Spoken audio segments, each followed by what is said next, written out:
तो फिर हम फिर से आ गए हैं एक जेई एडवांस 2023 का वीडियो लेके, जिसमें क्वेश्चन है a bar of mass m equal to 1 kg and length 0.2 metre is lying on a horizontal frictionless surface.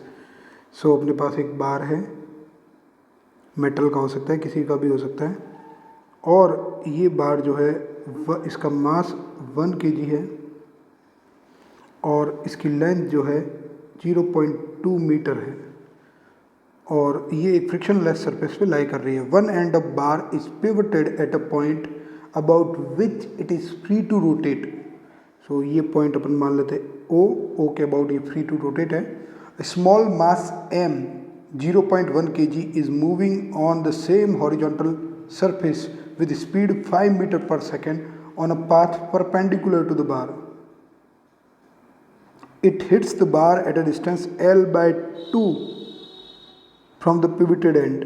तो ये अपने पास एक मास है 0.1 kg का और इसकी स्पीड है 5 मीटर पर सेकेंड। ये सीधा बार की तरफ आ रहा है, परपेंडिकुलरली हिट करेगा उसको L by 2 डिस्टेंस। L की वैल्यू 0.1 है तो ये डिस्टेंस, L की वैल्यू 0.2 है तो ये डिस्टेंस 0.1 हो जाएगा। आफ्टर द इलास्टिक कॉलिजन, सो इनके बीच में कौन सी कॉलिजन हो रही है?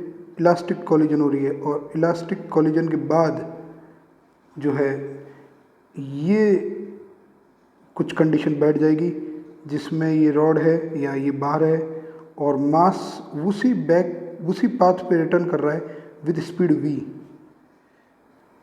और ऐसे में बार को क्योंकि इसने हिट किया है तो उसके पास एंगुलर वेलोसिटी ओमेगा आ गई, and what we want to find is omega and v। तो इस क्वेश्चन में क्योंकि जब मास जो है बार को हिट करेगा तो जो हिंज या पिवटेड एंड है उस पर फोर्स लगेगा, तो ऐसे में हम principle of conservation of linear momentum तो नहीं लगा सकते, लेकिन अगर अपन जो है पिवटेड एंड के अबाउट एंगुलर मोमेंटम देखें तो वो कंजर्व रहेगा, क्योंकि पिवटेड एंड पे अगर फोर्स भी लगेगा तो उसका कोई टॉर्क क्रिएट नहीं होगा। तो ऐसे में अपन यूज करते हैं principle of conservation of angular momentum. तो ये क्या बोलता है कि इनिशियल मोमेंटम जो है फर्स्ट वो अपन निकाल देते हैं। तो इनिशियल मोमेंटम की यहाँ वैल्यू है m that is 0.1, v that is 5 and distance r equal to 0.1। और क्योंकि पिवटेड एंड O है और O से एक वेक्टर जो r है वो इस तरफ है, जो हमारा एंगुलर मोमेंटम आएगा वो एंटी क्लॉकवाइज आएगा। एंटी क्लॉकवाइज को हम पॉजिटिव ले रहे हैं तो ये आ जाएगा 5/100। Now the final angular momentum that is LF। तो फाइनल एंगुलर मोमेंटम रॉड के पास भी है जिसका फॉर्मूला है I इंटू ओमेगा, और क्योंकि ये बैक जा रहा है वापस तो एंगुलर मोमेंटम इस बार नेगेटिव आ जाएगा मास का और वो हो जाएगा 0.1 that is the mass velocity v and the speed is velocity v and distance is 0.1. So according to principle of conservation of angular momentum, Li को अपन LF के बराबर रख देते हैं और ऐसे में अपने पास 5/100 जो है बराबर हो जाएगा ImL²/3। जो पिवटेड एंड है उसके अराउंड इसका बार का मोमेंट ऑफ इनर्शिया का फॉर्मूला है ओमेगा और ये हो जाएगा v/100।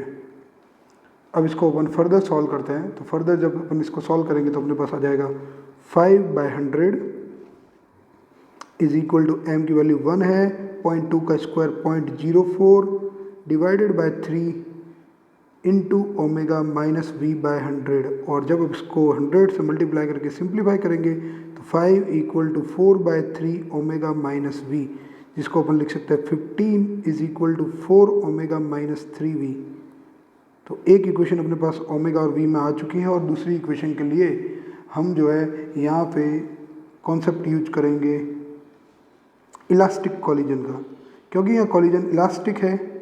तो इलास्टिक कॉलिजन में जो कोफिशिएंट ऑफ रेस्टिट्यूशन है उसकी वैल्यू E इक्वल टू 1 होती है। तो वेलोसिटी ऑफ डिपार्चर, अब देखिए डिपार्चर क्या है, ये जो मास है इसको अपन फर्स्ट पार्टिकल बोलते हैं और रॉड को अगर अपन सेकंड पार्टिकल बोले तो वेलोसिटी ऑफ डिपार्चर यानी टक्कर के बाद की बात हो रही है, तो रॉड तो ऊपर की तरफ जा रही है और ये नीचे की तरफ जा रहा है। रॉड की स्पीड अगर देखूँ मैं सेंटर ऑफ मास की, तो वो हो जाएगी ओमेगा इंटू आर, यानी omega into L by two. और मास जो है वी वेलोसिटी से नीचे की तरफ जा रहा है, तो वेलोसिटी ऑफ डिपार्चर हो जाएगी v2 minus v1, that is omega L by two minus plus v।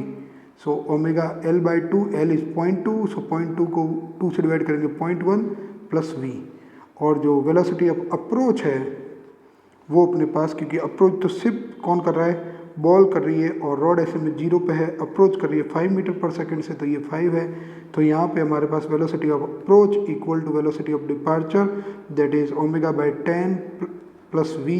तो अपने पास आ जाएगा 50 plus 50 is equal to omega plus 10v। So हमारे पास ये इक्वेशन 2 हो गई। नाउ अगर अपन इक्वेशन 1 और 2 को सॉल्व करें, तो हमारे पास दैट इज, इसको 4 से मल्टीप्लाई कर लेते हैं। पहले तो फर्स्ट इक्वेशन को लिख सकते हैं अपन 15 equal to 4 omega minus 3v, और सेकंड इक्वेशन को 4 से मल्टीप्लाई करके 200 is equal to 4 omega plus 40v। और अगर हम इसको माइनस कर ले, सबट्रैक्ट कर ले, तो अब अपने पास minus 185 is equal to minus 43v। v की वैल्यू हमारे पास आ जाएगी 4.3 मीटर पर सेकेंड। और अगर हम v की वैल्यू इक्वेशन नंबर सेकंड में पुट कर ले, तो 50 is equal to omega plus 43, so omega equal to 7 radian per second. So 7 radian per second और v इक्वल टू 4.3। अगर ऑप्शन में देखें तो 4.3 के 2 ऑप्शन है, और उसमें से ओमेगा 7 के करीब है ऑप्शन ए। तो ऑप्शन ए जो है इस क्वेश्चन का सही आंसर होगा। थैंक